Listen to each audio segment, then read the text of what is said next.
I am so excited to finally get this video out. This video is every level of Fender Stratocaster.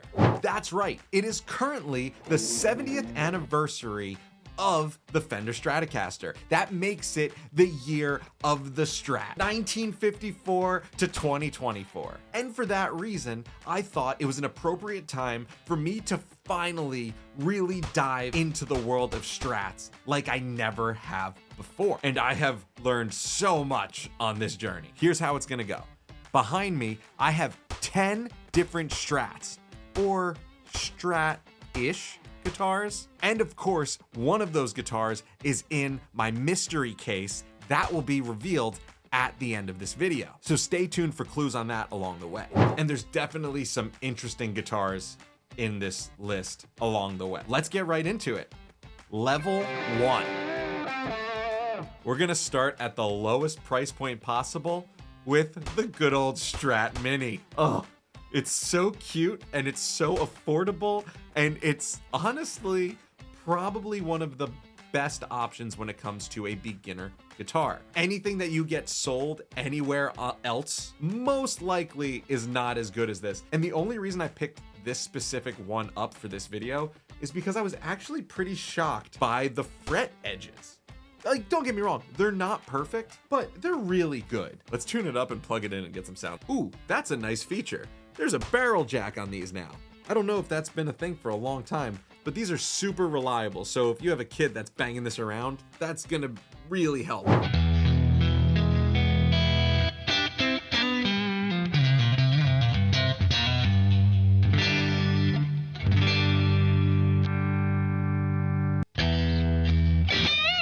It's so weird how far you can accidentally bend on these.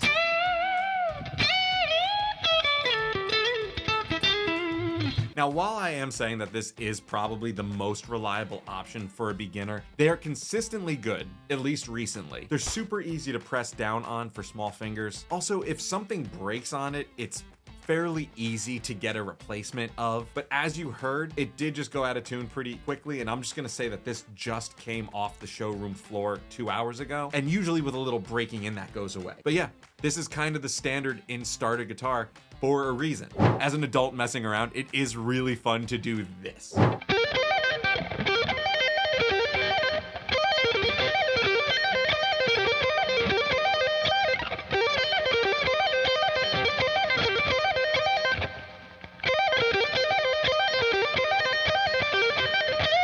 I saw Paul Gilbert play one of his micro guitars on stage, and he just tuned every string to E, I think it was, and would do just a full-blown arpeggio and just shred up and down the neck.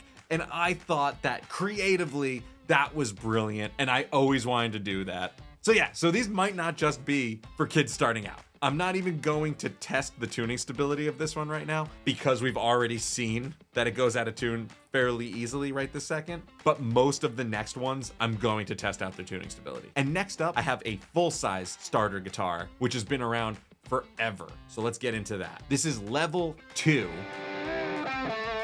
I've had this guitar longer than I can remember actually playing guitar, which doesn't make sense to me. This is your classic, check it out. This is your classic Squier bullet strat. And for, geez, I don't even know. I found a Squier bullet strat in my uncle's closet that was his from like a decade before when I was 10. To just give you a general idea of how long the bullet strat has been a thing. And again, it's been a thing for a reason. I don't even know if this is gonna make sound.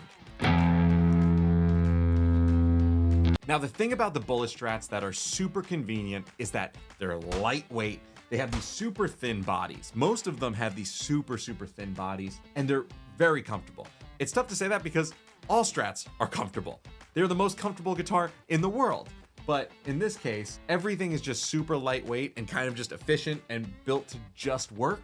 I say as the pickup doesn't work, but this is really old. I don't know how their serial numbers work, but this is an older one. I've had this, like I said, for longer than I can remember.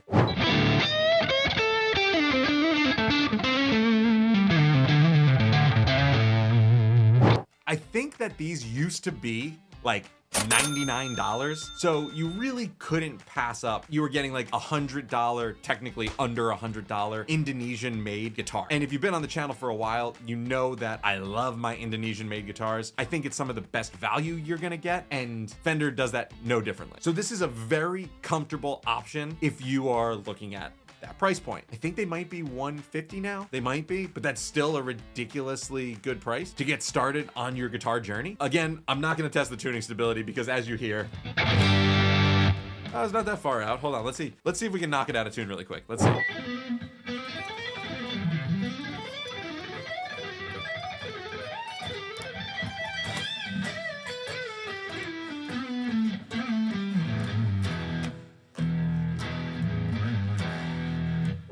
Moment of truth. Let's check the tuning. It's scary.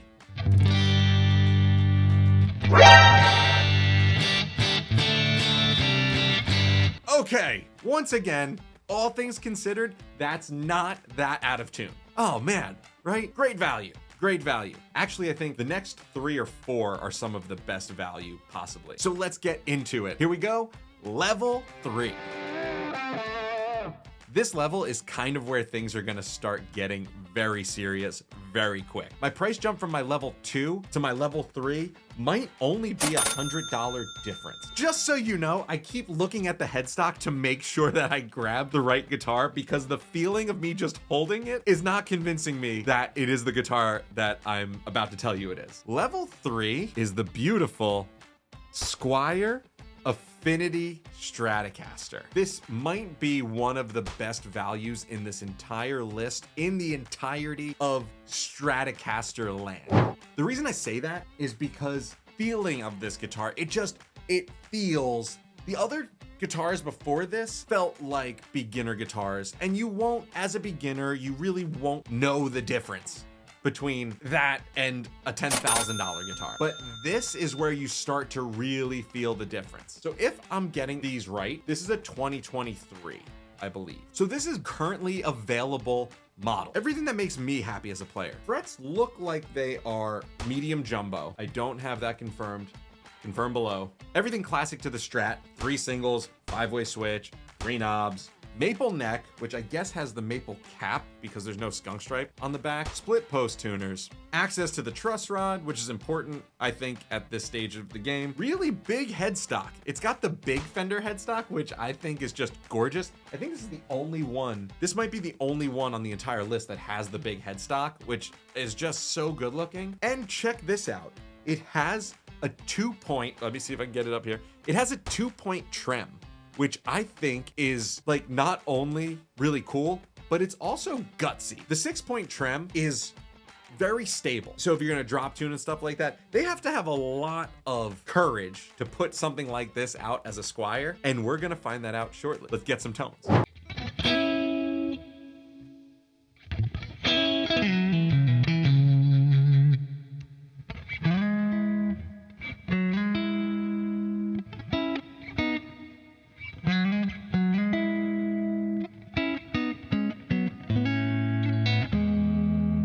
For the millionth time, I don't actually know how to play it, so just give me a pass on that one.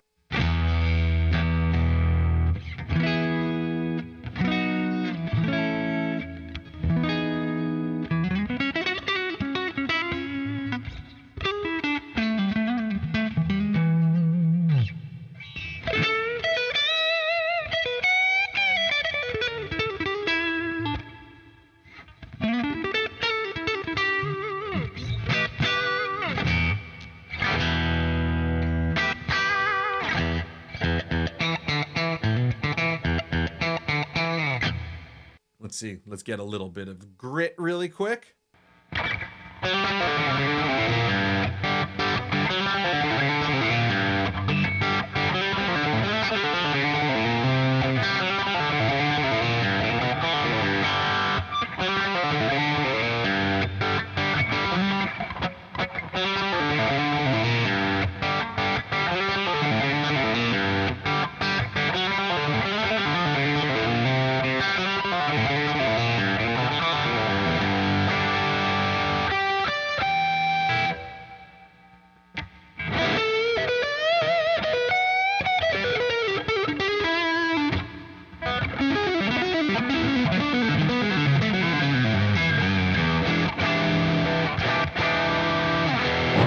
of course, we haven't even tossed on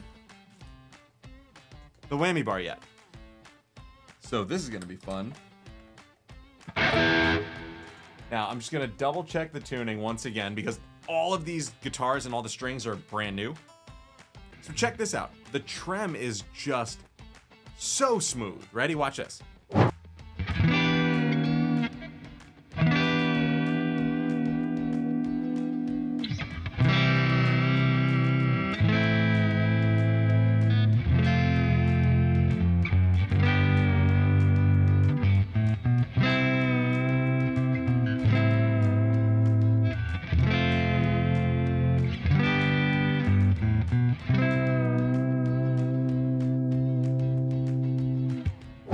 And it actually has a little bit of float in it, so it does go up and down, which is really cool.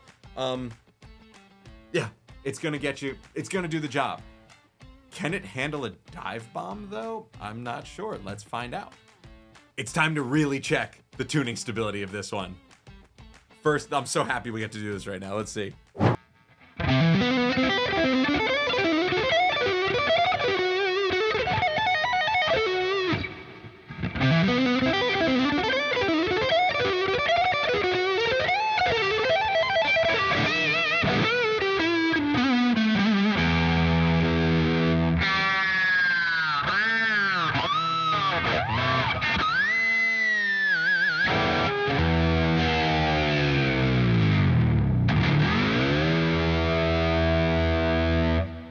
And now it is time to see what happened.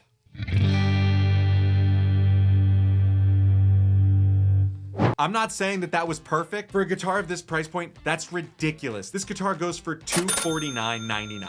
So as a beginner, I think that it goes without saying that the Bullet is great if that's what you can afford. The Mini is great if it's for your kid or if you are a kid. This really is for someone that, I mean, you could really go far with this. All the Affinity stuff. Every Squier Affinity model is just ridiculous for the price, I think. I actually got a lot of these guitars in white for comparison's sake. Actually, the guitar in the mystery case was white at one point. There's a hint. So yeah, with minimal upgrades, you could go really far with a Squier Affinity. Speaking of minimal upgrades, I want to talk about something odd for the next level. Here we go, level 4.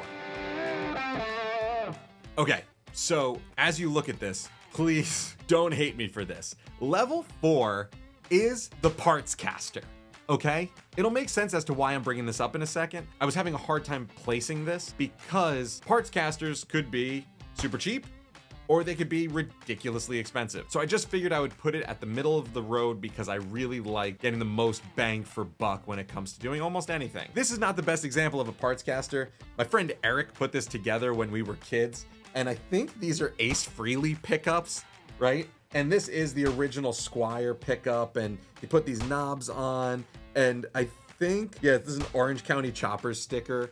He's got these ridiculous, you remember those colored strings? They're still a thing apparently, but I always just couldn't stand them. This was definitely a replacement pickguard, as well as, you ready for this?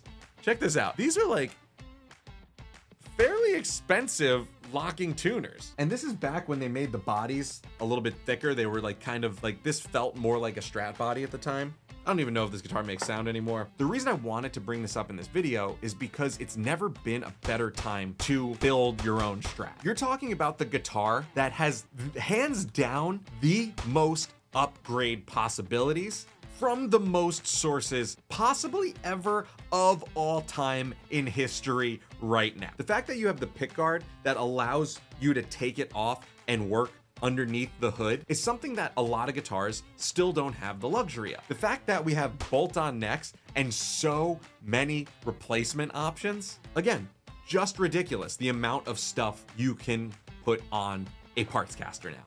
And almost all of it is compatible with each other. Almost all of it. And where it gets really ridiculous, now you can literally go onto Fender's website and order a Strat exactly your way. You can order any guitar exactly your way now from the ground up. They will give you a blank slate. You can literally build your own custom guitar like a rock star. So pretty much anywhere along the line of parts caster for cheap or Partscaster for expensive, the options just seem endless, and it's just such a great time to be alive, to be able to get literally whatever you want. I should say that, especially when it comes to the world of Partscasters, everyone pretty much knows how to work on a Strat, which is also a very good reason from a like utility standpoint, that like if you're going out on the road with anything and you want to customize something, it's easy to customize, and pretty much everyone that you'll find on the road to fix a guitar knows how to fix a Strat or pretty much any part that you could put on it. So let's see, let's make some sound.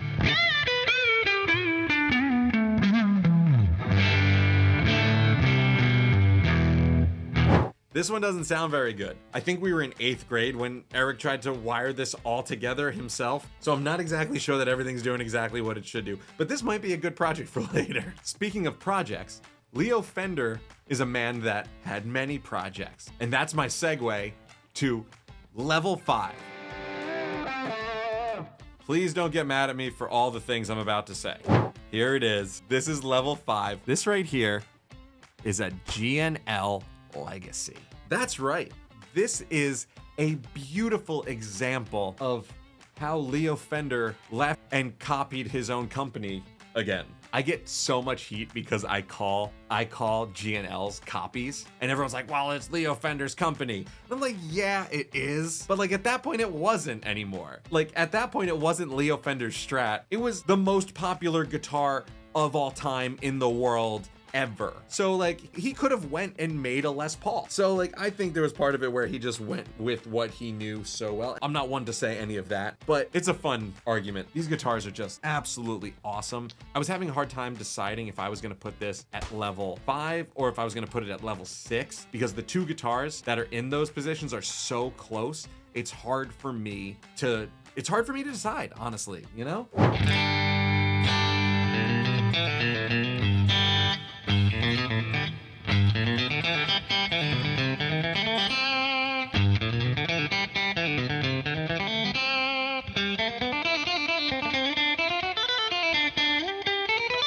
For those of you who don't know what this is the company started by Leo Fender and George Fullerton later. I guess after Leo Fender was completely out of Fender guitars at that point. And it is exactly what it says. It says it's a tribute series. It says it's a legacy. Really hits on all those points and is a great example of what the mastermind Leo Fender was or could have done later on with his own guitars, with upgrades to things such as the bridge and the fact that I think these come with jumbo frets. There's a lot of really cool design choices put into these guitars, but for some reason it still doesn't feel like a Strat to me.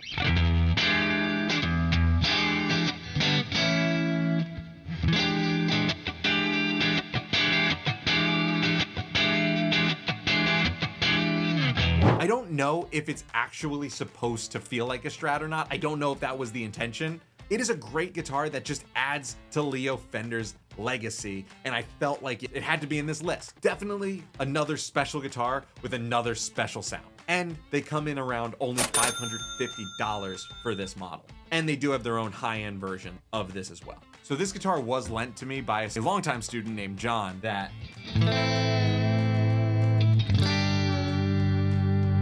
he's the reason I got into Fenders at all in the first place. I gotta say that I don't know whose idea the bridge was. I don't know who designed it, but it's a very good design. It's a very, very smooth and great design. So these are worth a look. Should we check the, should we test the tuning stability or what? Let's see.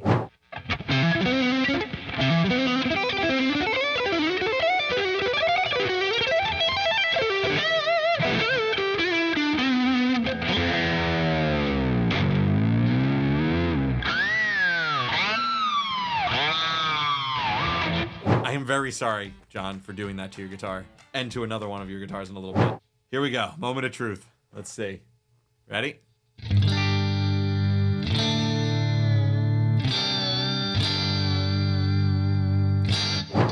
Yeah. See? Wow. I'm extremely impressed, especially for this price range. And the next one is a legitimate Fender that is not much different of a price anyway. So check this out. Here comes level 6. This guitar is the absolute sleeper of this list because this guitar comes in at about $670 possibly. You can go check the prices. Correct me on any of these because I have them listed in the description box. This is a Strat in its like purest form. This is what I think like all Strats once were. If we were to go back in time and bring a Mexican-made Fender player Strat with us and then compare it to what was coming off the line at the time, I do think this would be a very true to the original replica of what was going. It does have the laminated fretboard. The frets are definitely bigger. These are probably medium jumbos. That's definitely gonna be one thing that's different. Something that would be different as well is that these are way more modern tuning pegs, more classic, nothing locking, but also not split post. And like, again, I needed to get it in white. So this is the second guitar you've seen in white, and there's one more. It's got the stamped saddles.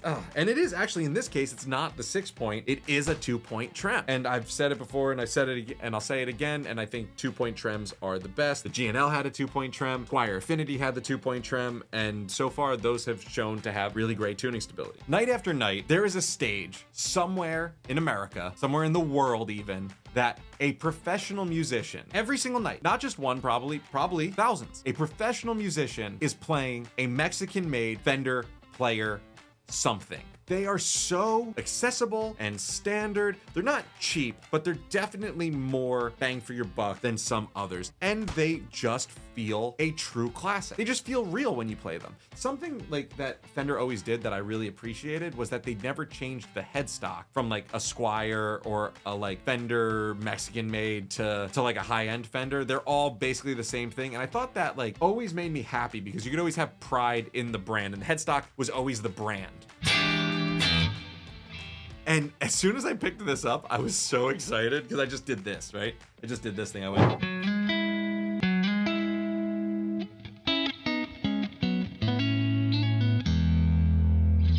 And this one happens to be set up kind of exactly how I would think it should be. This pickup's rather low, but this one's harsh. So I'm wondering if that was like an attempt to balance out those frequencies, because even though one's way more shrill, they are very even volume-wise.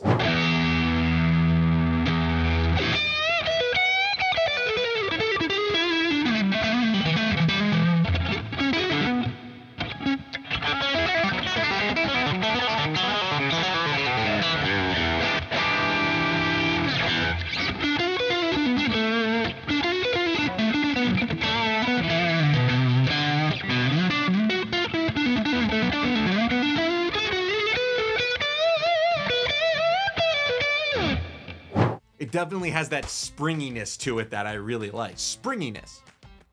That's a hint for the mystery case. And again, for being at such an accessible price point and great out of the box, any company that makes pickups has a set made for the Strat already. Hell, if you want to replace the bridge, if you want to scallop the fretboard, it's not so offensive that the price point of this guitar, like, it's not like it's a guitar that costs thousands of dollars that you're gonna ruin. You have so many great options with a guitar like this. And you could just play it as is. That's the best part. Ready?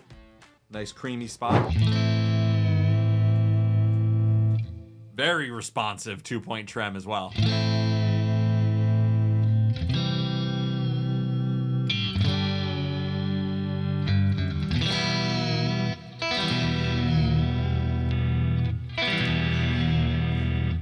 You could breathe on this thing. Ready? Watch. Very responsive.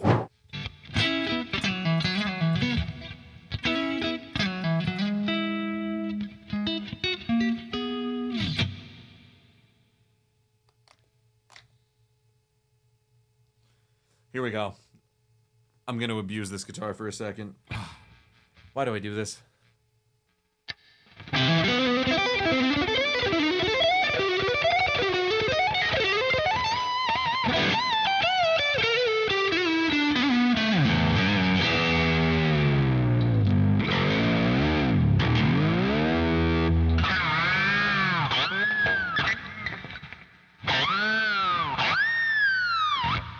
Besides the fact that that just flat out did not sound good at the end, let's see. Yeah, again, mind-boggling. This guitar did not hold up the same way as like some of its Squier counterparts did, right? You see what I mean? The price difference is astronomical. These are great guitars, and you could get them with humbuckers in them. You can get them with what they call the plus top, and they're a little bit more, but they're so worth it. But they definitely need a little bit of TLC. And remember, they are easily upgradable, which is probably what I'm going to do to this guitar. Because I picked this up and I feel like I want to be Yngwie Malmsteen. Now, we have yet to get to America when it comes to where these are made, but so far we've covered Mexico and we've covered Indonesia. Both phenomenal factories that make guitar. Great countries for affordable guitars. But now, with the next level, we are going to fly over to Japan, the place that gives American-made anything a real run for its money. So here we go, level 7. Level 7 is another guitar that's been borrowed from my student John, and is a guitar that I want to steal from him every single time that he brings this in. And if you've followed my channel for a while, you know my love for anything Japanese made in the world of guitar. This is the Fender Aerodyne Stratocaster. This is the most recent incarnation of the Aerodyne Strat, made in Japan with a bunch of amazing upgrades. So first of all, I think these were originally priced under $1,000, and there's a bunch of them for sale right now for ridiculously low prices. And there's one I think there's one available on Sweetwater for like 800 bucks. I'll put that link below if it's still available. And what you get is crazy, because let's just, I don't even know which end to start at about this. First of all, it's a great take on the Sunburst, as well as, check this out, look at this upgraded bridge. I don't know what the name of this bridge is, but it's incredibly smooth, and I just love the way you adjust the saddles, come on, from behind. See, if you see here, up where it is, there it is. If you see right here, you adjust the saddles from the back like that. And I think it's a really interesting take, and it does float. It is a 2-point. This comes stock with Fender locking adjustable height post tuners. So like tuning stability all around, right?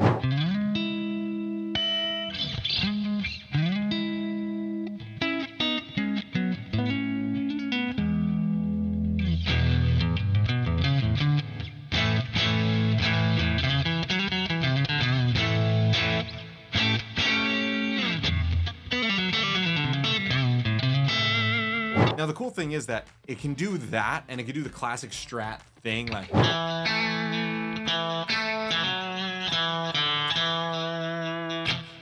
but it also has no problem doing something like this.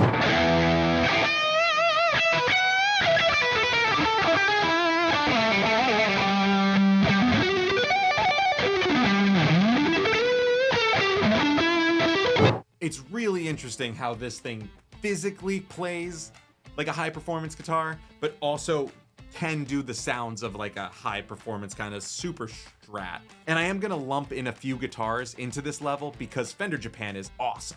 And you can get a JV modified, stands for Japan Vintage Modified 50s and 60s Strat.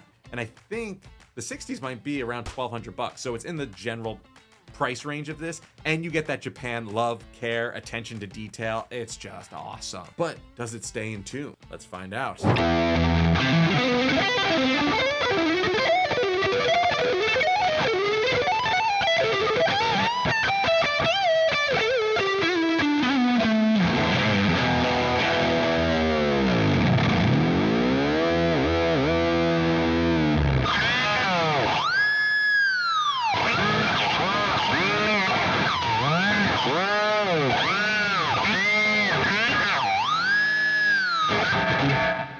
Moment of truth. Let's find out.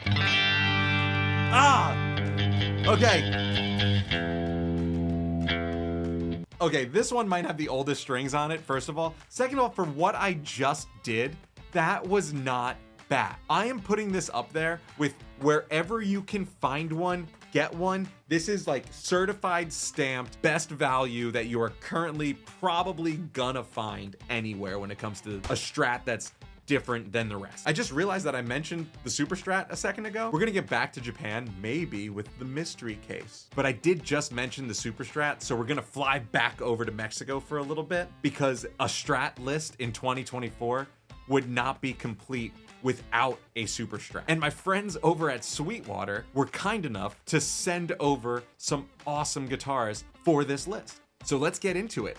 Level 8.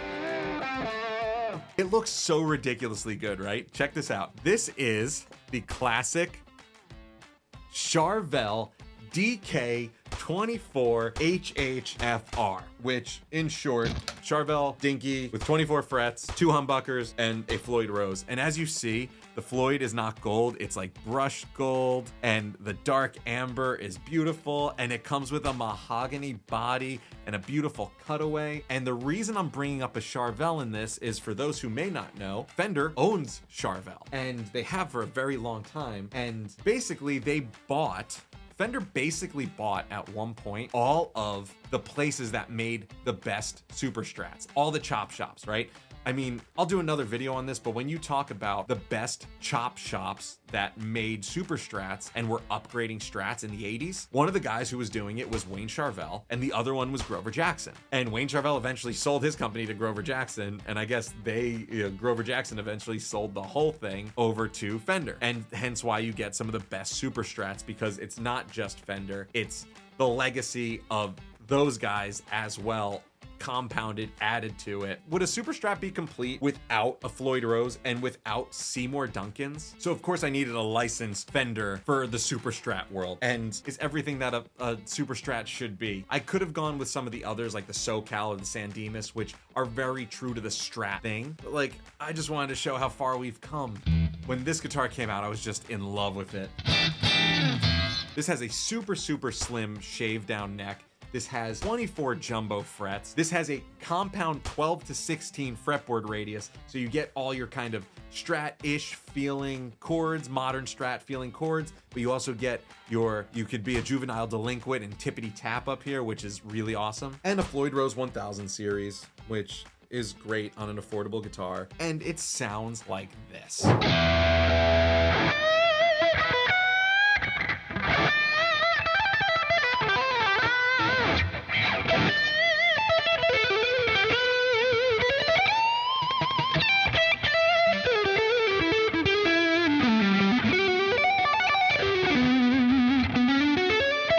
Typically Charvel and even Jackson like to put in the JB and the 59. That's like the classic combination for stuff like this. That's kind of the classic combination for these Super Strats. This one is actually an Alnico 2 Pro and a full shred. It has such a dark tone that I didn't know that I loved and what I needed. The reason I say I didn't know I needed it is because when you dial in a high gain tone, chances are it could be very shrill. And so I do, even like on my modelers or on my amps, I will dial in a tone a little bit darker, just out of fear of when I bring it really loud, that the volume won't raise appropriately and you'll have some like high overtones coming through. This guitar with the darker sounding pickups is unbelievably brilliant for the fact that it sounds exactly the way you want it to when you dial in your tone.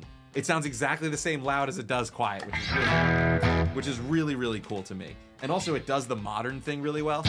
Like I could totally do the Polyphia, like.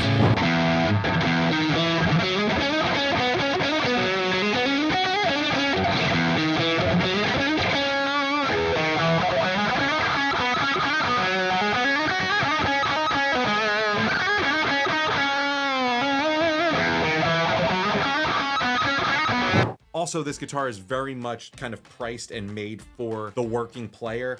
Again, just the fact that you have the truss rod adjustment right here and you can just adjust it really quick. People who don't love it haven't been in a situation where they need that. Also, this is the classic Charvel no load tone control, which means, let's see if you can hear it. Ready?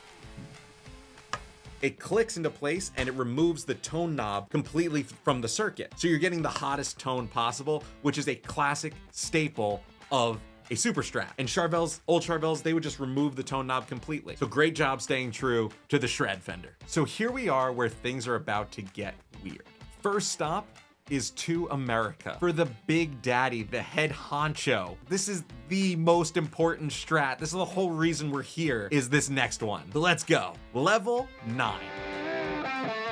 I've never been a Strat guy before, but this is the guitar that's making me a Strat guy. Here it is. Check it out. So classic.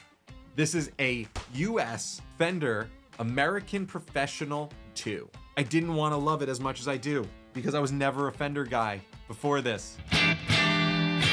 But you know damn well after I just did that, that none of the other Fenders up until now sounded like that. Let's talk about this. This guitar comes in at about $1,800. It's not an $1,800 that's not well spent. I mean, you have the adjustable height post tuners. They're not locking. You've got all the US attention to detail. You got the Strat pickups. You've got, you know, the floating Strat bridge, and it is a 2-point as well. So you got this whole thing going on. Ah, so sweet.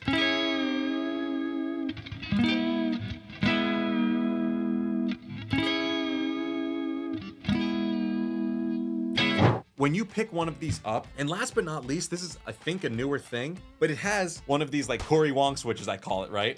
Where you push it.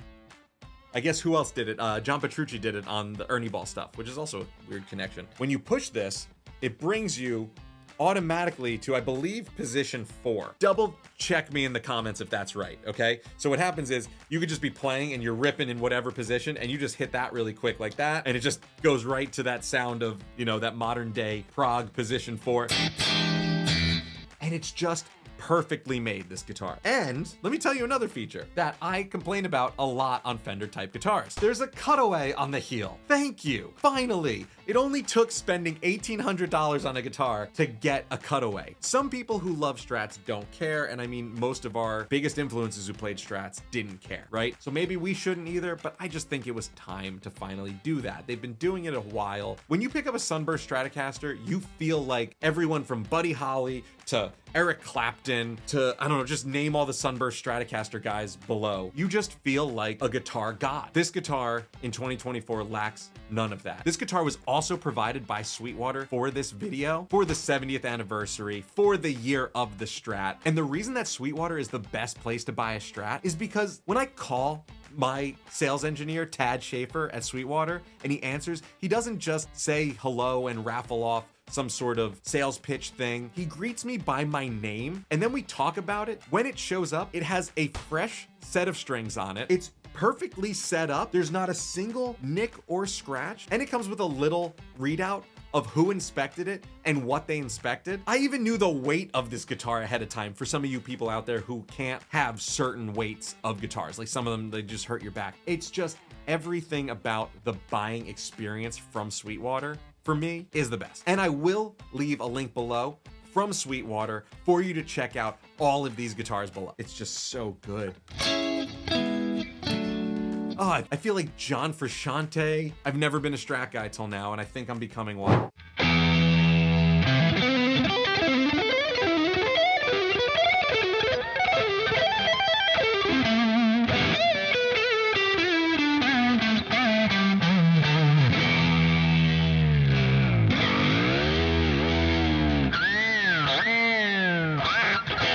Oh, I'm sorry, Leo Fender and all guitar gods before me.